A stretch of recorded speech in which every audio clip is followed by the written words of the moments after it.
ouvir a Tua palavra, que nós possamos guardá-la na tábua dos nossos corações e que nós possamos ser praticantes dessa verdade. Senhor, os nossos que ficaram em casa, que o Senhor possa guardar, livrar, Senhor, que nós quando chegarmos em casa possamos ter uma palavra de conforto.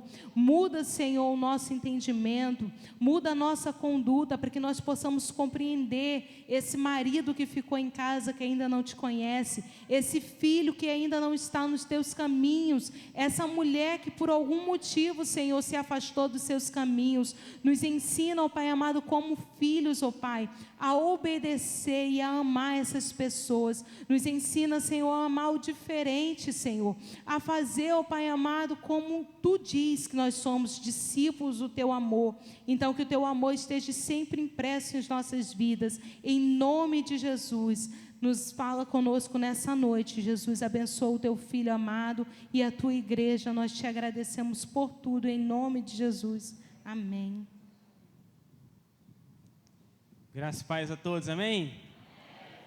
Pode sentar. O pessoal me abandonou aqui também, né? Não é possível, gente. Cadê o Pedro? Pedro, vai, meu filho.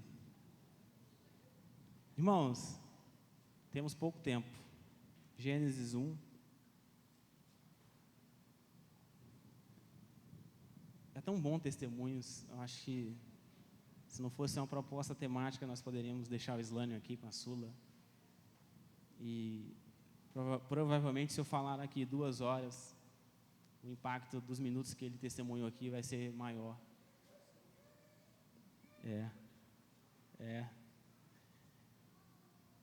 Quando o Islânio estava cantando as canções, eu amo essa playlist do Islânio, que vem dos anos 80 para cá, 60, sei lá. Eu estava refletindo, o Espírito Santo estava ministrando no meu coração sobre começo. As canções que Islânio cantou, acho que com certeza lembra ao começo de alguém aqui. Algumas canções lembraram o meu começo. Te louvarei, não importam as circunstâncias. Foi tanto o meu começo que eu fiz aula de canto e foi a música que eu escolhi para apresentar. E foi horrível cantando, mas brincadeira. Mas o Senhor ministrava sobre isso. E aí quando eles trazem o Benício aqui, eu nem sabia. E aí se confirma essa palavra no meu coração, que o Senhor quer ministrar sobre começos com vocês, comigo e contigo. Eu não sei se alguma coisa está acontecendo na sua vida sobre começar, mas o Espírito quer ministrar você. Ele quer fazer e viver contigo alguns começos. Mas essa não é a palavra de hoje. Então, Gênesis 1, a gente vai ler alguns versículos. Eu vou tentar ser breve, irmãos, e resumir para não ficar tarde. Gênesis 1 diz assim: no princípio Deus criou os céus e a terra. Do versículo 26 em diante, continua: então disse Deus. Esse então disse Deus é o 6º dia da criação. Gênesis 1, 26. Façamos o homem à nossa imagem, conforme a nossa semelhança. Domine ele sobre os peixes do mar, sobre as aves do céu, sobre os grandes animais de toda a terra e sobre todos os pequenos animais que se movem rente ao chão. 27. Criou Deus o homem à sua imagem. A imagem de Deus o criou. Homem e mulher os criou. Deus os abençoou e lhes disse: sejam férteis e multipliquem-se, encham e subjuguem a terra, dominem sobre os peixes do mar, sobre as aves do céu e sobre todos os animais que se movem pela terra. Versículo 31. E Deus viu que tudo o que havia feito, e tudo o que havia feito tinha ficado muito bom. Passaram-se a tarde e a manhã, esse foi o 6º dia. Família, propósito de Deus, identidade revelada dos filhos. Eu quero que você fique com isso gravado na sua cabeça hoje. Propósito de Deus, identidade revelada dos filhos. Nós vamos fazer alguns paralelos aqui. Mas, irmãos, não sei se você já parou um dia para ler, da onde que veio a palavra família? A gente, às vezes, a coisa é tão familiar, que a gente não para se perguntar de onde isso surgiu. E eu pesquisei, e está aqui que a palavra família, ela vem do latim famulus, quer dizer escravo doméstico. E então, família é o conjunto dos escravos pertencentes e dependentes de um chefe ou senhor. Assim era a família greco-romana, formada por um patriarca e seus fâmulos, esposa, filhos, servos livres e servos escravos. Servos livres e escravos. Então, o primeiro paralelo que eu quero que você perceba é que a família, que a gente tem essa concepção hoje, ela nasce de uma ideia de uma família que pega todos. Não é só o marido, a sua esposa, seus filhos, mas também tem os seus servos, seus escravos, e é daí que vem a palavra. Então eu quero que você perceba isso, e no final nós vamos encaixar que família não é só sobre você e a sua casa. Você tem algumas coisas para fazer enquanto família, nós temos algumas coisas para fazer enquanto família. Então a família, essa família que abarca a todos, é a família que a gente vai perceber de Deus, uma família que nasce do seu propósito, mas que se revela na nossa identidade enquanto filhos. Então, a primeira parte fala do propósito do Pai. E esse versículo 1 de Gênesis 1, eu achei lindo o hebraico, Bereshit bara Elohim. Bereshit bara Elohim. Irmãos, Elohim está dizendo Deus, mas está dizendo Deus de uma forma diferente. Está dizendo Deus no plural. Porque quando Deus faz as coisas, Ele não faz sozinho, Ele faz em família. É Deus Pai, Deus Filho e Deus Espírito Santo. Por isso Ele diz, façamos o homem segundo a nossa imagem e semelhança. Então, Deus cria todas as coisas em família. É por isso que João 1:1, João começa de forma linda o seu texto. Põe aí para a gente, João 1:1, no princípio. O mesmo princípio de Gênesis 1, agora é o princípio que João, aquele que mais conheceu do coração de Jesus, fala para nós. No princípio era aquele que é a palavra, ele estava com Deus e era Deus. No versículo 2 de Gênesis 1, diz que a terra era sem forma e vazia, trevas cobriam a face do abismo, e o Espírito de Deus se movia sobre a face das águas. Então tem Deus Pai criando, tem a palavra, Jesus, o verbo, e tem o Espírito que se move. Ele nos fez de casa, de família para família.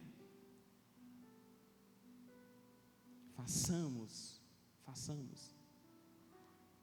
Irmãos, o bará de Deus, o Deus disse haja, esse bará de Deus, Deus criou. É interessante a gente falar disso também. E eu lembrei da irmã Nancy. A Nancy, sempre que ela ora, ela sempre diz sobre o bará de Deus. Porque o bará de Deus é algo que Deus faz acontecer a partir de nada. Mesmo não existindo nada, mesmo algo que nunca existiu, que não se tem conhecimento algum, que ninguém podia imaginar, Deus diz, Deus traz à existência, e isso é colocado para todos nós. Deus faz as coisas a partir do nada. O bará de Deus é fazer coisas que a gente não consegue imaginar. É por isso que em Romanos 4:17, a parte final diz: o Deus que dá vida aos mortos e chama à existência coisas que não existem como se já existissem. Irmãos, um Deus que chama as coisas que não existem. O que é o teu marido que ainda não está aqui? O que é a enfermidade que não sai? O que é qualquer coisa para um Deus que faz as coisas existirem a partir do nada, o Deus que dá vida aos mortos e fazem coisas existirem como se elas já existissem, coisas que nunca se viu. Então, em família, está o pai e está o filho com a sua palavra, trazendo coisas que ninguém nunca viu. Ele faz a luz, faz o céu, terra, faz água, faz todas as coisas. E no sexto dia, ele faz o homem e a mulher. Irmãos, este é o propósito de Deus. Criar, formar uma família.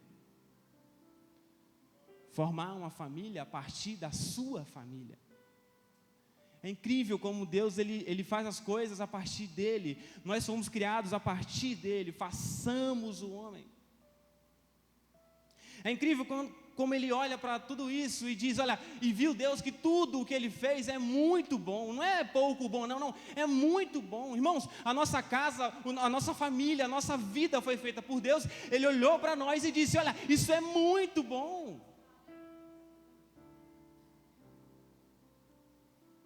Então, quando a gente pega esse propósito de Deus, algumas coisas que a gente faz é pelo propósito de Deus. Lutar por nossas famílias é viver pelo propósito de Deus. Valorizar a vida, como as crianças cantaram aqui domingo, é viver pelo propósito de Deus. Abominar o aborto é viver pelo propósito de Deus. É amar o propósito de Deus. Então Deus tem um propósito, Ele nos mostra como Ele faz a partir da sua família, e agora a gente luta, a gente ama, a gente vive em função desse propósito. Influenciar o mundo com a nossa família, com a nossa casa, é cumprir o propósito de Deus. A nossa casa, irmãos, precisa influenciar o mundo. Os nossos vizinhos precisam falar de nós, da nossa casa, não como os vizinhos que são metidos, ou que são metidos a crentes, ou que são santarrões, não, os vizinhos precisam olhar para a nossa casa e dizer, aquele lugar é um lugar que Deus está, é um lugar que tem paz, é um lugar que a presença habita. Irmãos, a nossa casa precisa ser falada por nossos vizinhos. Você precisa chamar a atenção dos seus vizinhos, não com seus bens, não porque a sua casa tem uma cor chamativa, não, a sua presença na rua, a sua casa, o seu lar, os seus filhos, a forma como você dá um bom dia, tudo isso precisa manifestar a glória de Deus, manifestar o propósito de Deus, manifestar a família de Deus. Nós somos a família do Senhor. Influenciar o mundo com a nossa família é cumprir o propósito de Deus. As coisas da rua, o som do nosso vizinho, onde o carro dele é colocado, quando entregam as nossas coisas, a pizza que chega, o gás que é entregue, todas essas coisas, as formas como elas acontecem, devem ser influenciadas pela presença do Espírito na nossa família. Irmãos, quando Deus olha para o mundo e diz, olha, deu ruim, Deus se arrependeu, a Bíblia diz, ou seja, Deus lamentou. Ele chama Noé para construir uma arca. E nessa arca, irmão, só entra Noé, um monte de bicho e a sua família. Deus reconstrói todas as coisas, Deus começa uma nova história a partir de uma família. A nossa família precisa influenciar o mundo. A nossa família precisa influenciar as coisas. A nossa família precisa contar uma nova história. Quando Josué, lá em Josué capítulo 24, versículo 14 e 15, aquela frase que nós dizemos aqui, eu e minha casa, eu e minha família serviremos ao Senhor. Irmãos, preste atenção nesse texto, Josué 24, 14. Agora temam o Senhor, sirvam-no com integridade e fidelidade. Joguem fora os deuses que os seus antepassados adoraram, além do Eufrates, no Egito, e sirvam ao Senhor. Versículo 15. Se, porém, não agrada a vocês servir ao Senhor, olha, se vocês não querem, escolham hoje a quem irão servir. se aos deuses que são seus antepassados serviram, se aos deuses que os seus antepassados serviram além do Eufrates, ou aos deuses dos amorreus, em cuja terra vocês estão vivendo. Mas eu e a minha família serviremos ao Senhor. Olha, vocês podem fazer o que vocês quiserem, vocês podem adorar um pedaço de madeira, vocês podem adorar qualquer coisa, vocês podem adorar uma meia suja, vocês podem fazer o que vocês entenderem melhor, mas olha, a minha casa, a minha família, nós serviremos ao Senhor. É interessante, irmãos, que a gente pega esses textos e eles viram mantra, né, pastor? Falta pouco a gente deixar a Bíblia aberta no Salmo 91 e nesse também, para garantir.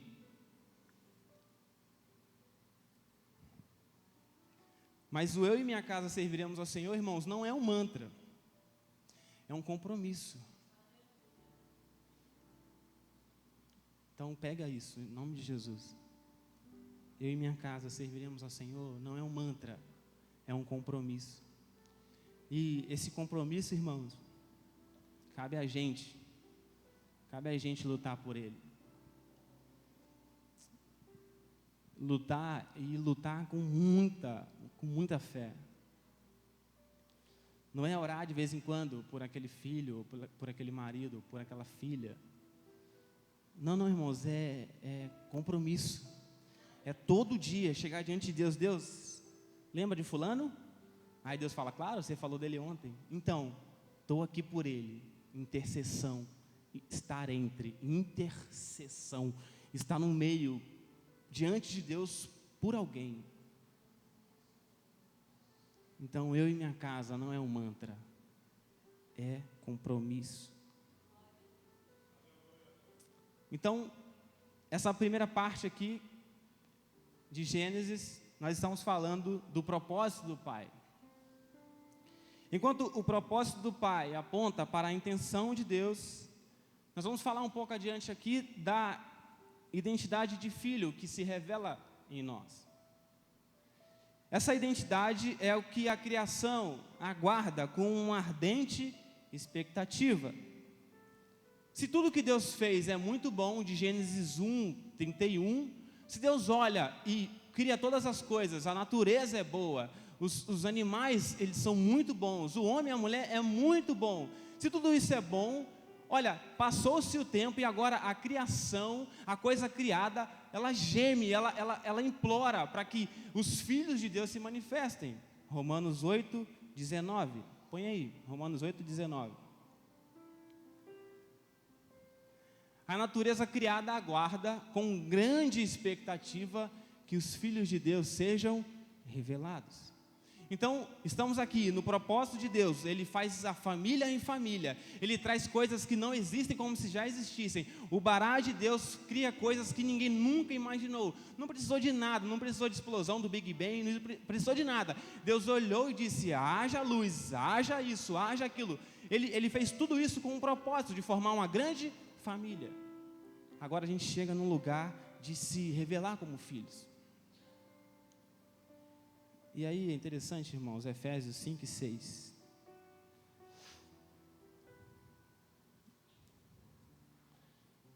Que esse revelar como filho, você pode imaginar assim, já sei. Plantar bananeira todo culto.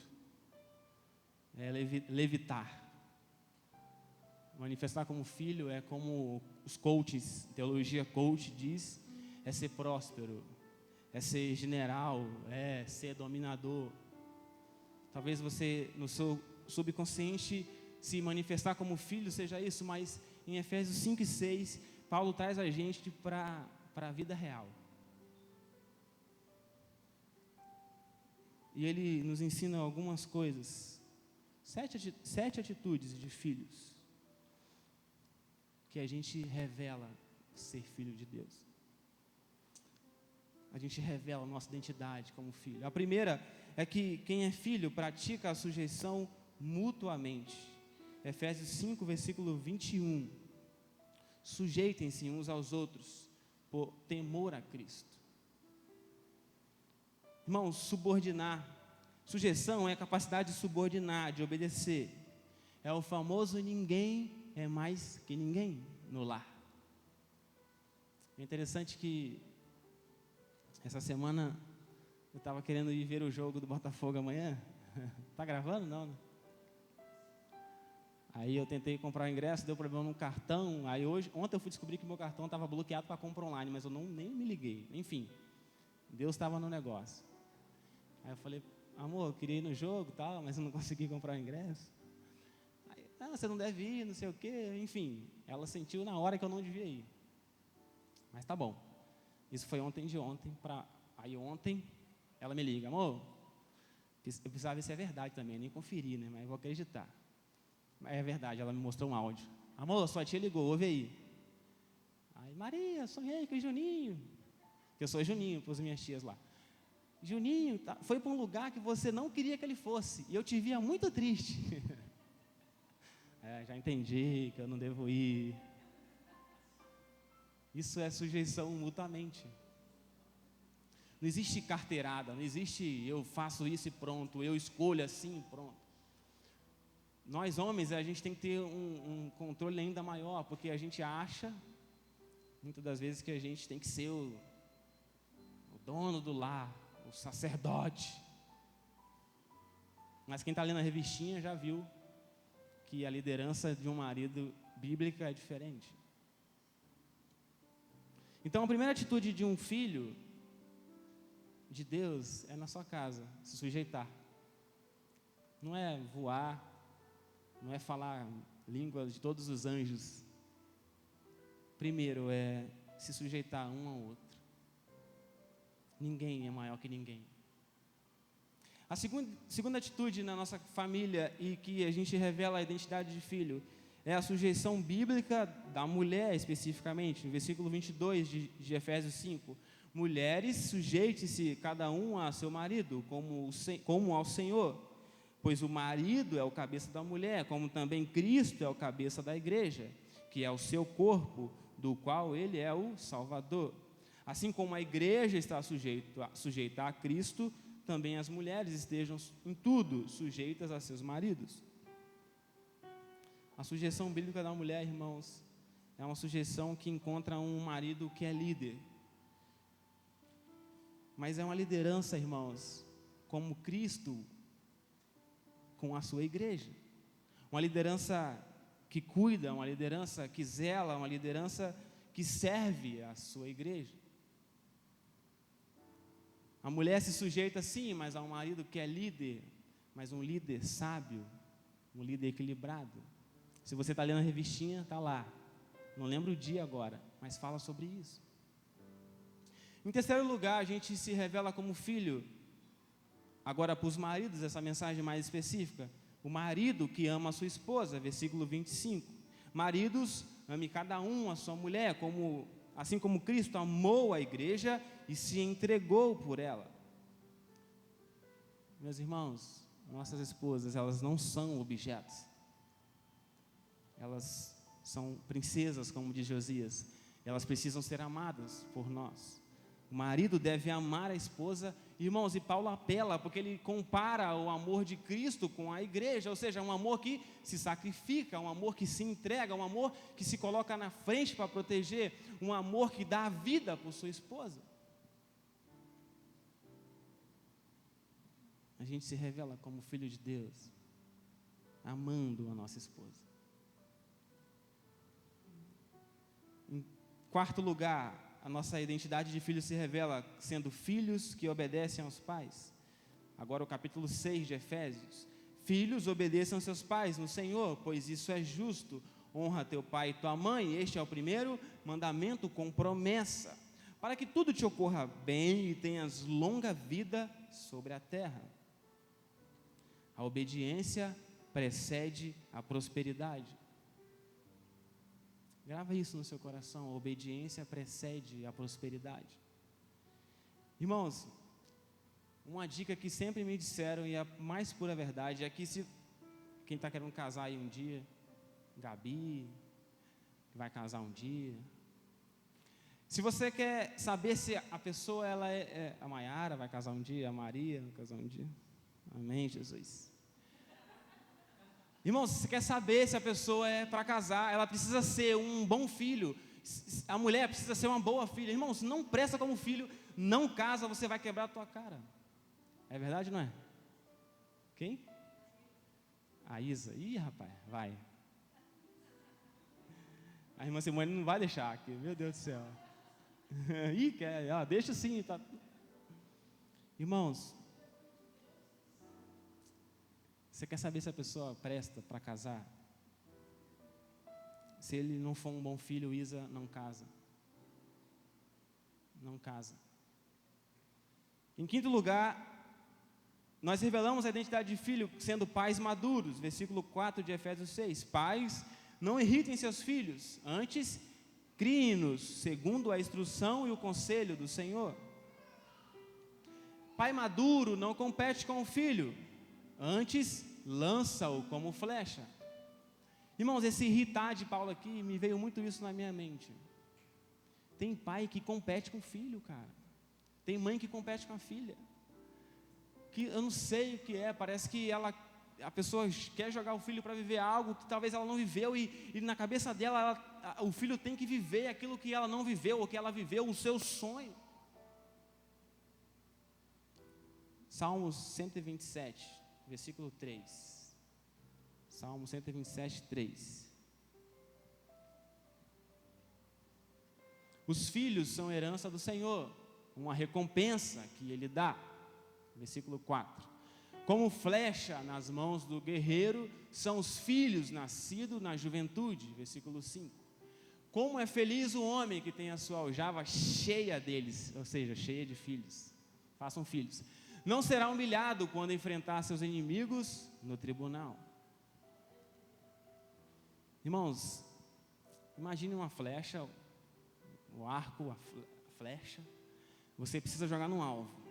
Ou seja, se o seu filho é uma flecha, você precisa jogar um alvo.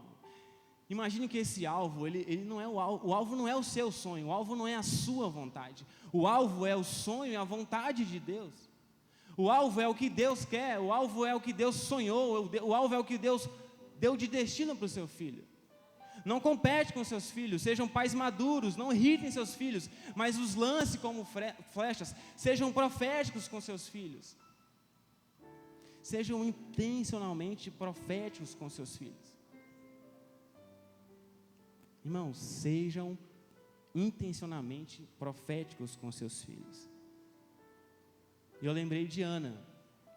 Ana queria ter filho.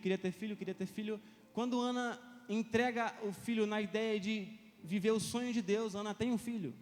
Enquanto era o sonho de Ana, Ana não tinha filho. Quando Ana fala: olha Deus, se o Senhor me der um filho, ele vai viver no teu altar, ele vai te servir, ele vai ser um sacerdote. Quando Ana vira essa chave, a Ana tem um filho. Quando Ana entende que o filho não é para ela, é para Deus, ela tem um filho. Quando você entender que o filho não é para você, é para o que Deus planejou, você vai lançá-lo como flecha. Pais maduros revelam a identidade de filhos. Bons funcionários, bons servos revelam a identidade de Deus. Efésios 6, versículo 5. Escravos, obedeçam a seus senhores terrenos com respeito e temor, com sinceridade de coração, como a Cristo. Obedeçam-lhes, não apenas para agradá-los quando eles os observam, mas como escravos de Cristo, fazendo de coração a vontade de Deus. Sirvam a seus senhores de boa vontade, como servindo ao Senhor e não aos homens. Irmãos, crente e ruim de serviço não combina. Não combina, irmão. Se você é um filho de Deus, você serve a alguém como que serve ao Senhor. Isso está aqui na palavra, ela é autoexplicativa, como o pastor falou outro dia.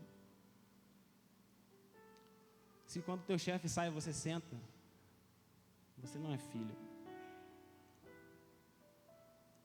Se você não está disposto a servir na tua comunidade de fé, se as coisas estão aqui na igreja acontecendo e você acha que é o pastor que tem que olhar, é o diácono, você não está sendo filho, irmãos.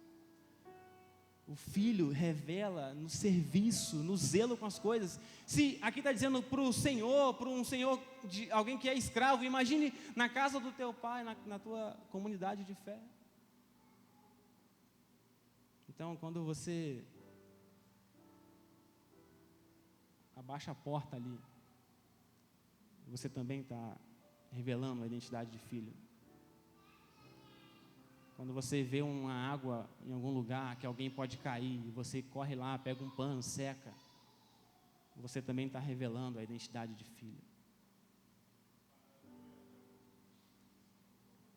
Viu? Até agora não precisou plantar bananeira, voar, para se revelar como filho de Deus. Em sétimo lugar, irmãos, para a gente encerrar, um filho se revela sendo um bom chefe, um bom patrão. Capítulo 6, versículo 9, vocês, senhores, tratem seus escravos da mesma forma. Não da mesma forma que está dizendo assim como o servo deve servir o Senhor como ao próprio Deus, aqui os senhores devem tratar os escravos assim também. Não os ameacem, uma vez que vocês sabem que o Senhor deles e de vocês está nos céus, e Ele não faz diferença entre as pessoas. Então, se você que tem funcionários, Alexandre, e é um chato, humilha, se você é injusto, se você descumpre leis trabalhistas, você também não está revelando a identidade de filho. Mas se você honra as pessoas que trabalham com você, você é um filho de Deus. Então nós falamos do propósito do Pai, agora da identidade que nós revelamos enquanto filhos. E como eu disse, é interessante perceber que Efésios 5, ele começa, portanto, sejam imitadores de Deus. Efésios 6 termina dizendo, olha, vocês devem se revestir de toda a armadura de Deus, porque vocês vão enfrentar potestades do ar. Ele começa falando para a gente ser imitador de Deus, ele termina falando que há uma luta no mundo espiritual, e você pode pensar, caraca, isso sim é espiritual, mas entre o Efésios 5:1 e Efésios 6, acho que é o 10, você vê que existe um movimento de vida na vida, de casa, de relações entre pessoas na mesma família, que tudo isso revela o que Deus é em nós, o que Deus faz em nós, o que Deus quer fazer através de nós. Então, nós imitamos a Deus, nós lutamos no mundo espiritual, como? Revelando entre nós, entre família, o que Deus é, o que Deus faz, o que Deus fez, o que Deus pode fazer, tudo o que Ele é, enquanto família, enquanto casa.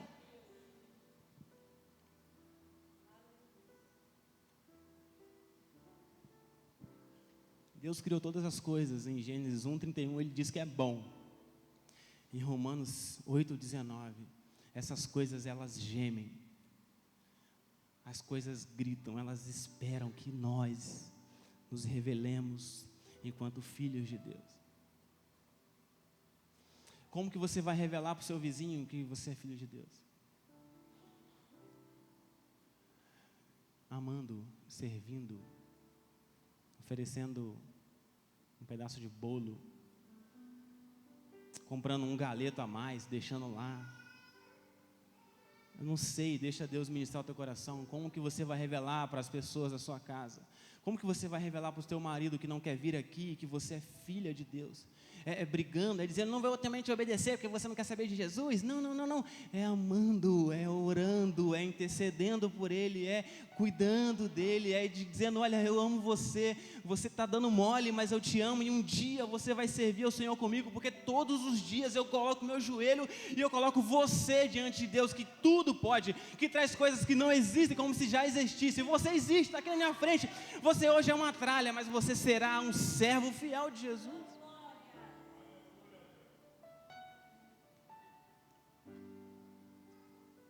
Quando você olhar para os seus filhos, que eles fizerem algo que te desaponte, você não vai espraguejá-lo, porque você vai lembrar que ele é uma flecha, e você pode lançá-lo em qualquer lugar que não seja o lugar que Deus quer. Mas quando você percebe o que Deus quer, você é profético em suas intenções. Agora, para fechar mesmo, abra Romanos 8:16. 16 e 17, Maria. Achou que ia dormir, né? Brincadeira. O próprio Espírito testemunha ao nosso Espírito que somos filhos de Deus. 17. Se somos filhos, então somos herdeiros, herdeiros de Deus e co-herdeiros com Cristo. Se de fato participamos dos seus sofrimentos, para que também participemos da sua glória. A nossa família manifesta o reino de Deus, que diz respeito a formar uma grande família. Lembra que eu disse no início, família, famulus, é o servo, é o escravo, agora é em Romanos uma grande família. Nós somos herdeiros de Deus, co-herdeiros em Cristo. Versículo 29 de Romanos 8. Romanos 8, 29. Pois aquele que de antemão conheceu, também os predestinou para serem conformes à imagem de seu Filho, a fim de que ele, Jesus, seja o primogênito entre muitos irmãos. Então, a Isa, o senador, a irmã Simone, o filho da irmã Simone, o neto, Jesus, o primogênito, o vizinho, e muitos irmãos, são muitos irmãos. As pessoas na rua são nossos irmãos.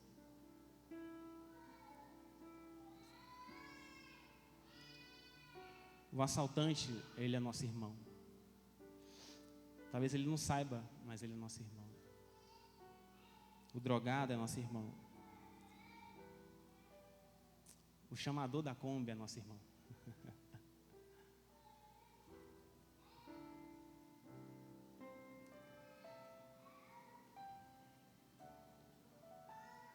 Nós somos uma grande família. Não é só sobre a nossa família, mas sobre a intenção de Deus em formar uma grande família. Salmo 68, versículo 5. 5 e 6. Agora de verdade é para acabar. Eu estou toda hora falando que está acabando, desculpa, irmãos. Pai para os órfãos e defensor das viúvas é Deus em sua santa habitação.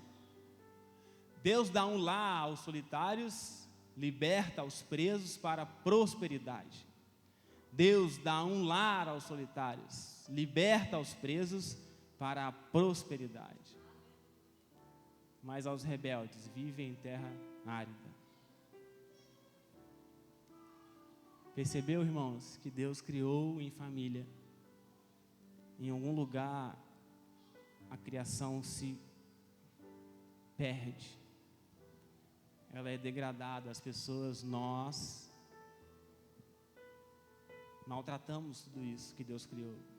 Mas, enquanto igreja, nós somos desafiados a lutar por nossas famílias, a assumir um compromisso de que nós, a nossa casa, serviremos ao Senhor. Mas a criação geme e espera que nós, os seus filhos, os filhos de Deus, se manifeste. Por quê? Porque Deus, Ele é pai de órfãos e juiz de viúvas. Deus, ele dá lar, ele faz com que o solitário viva em família.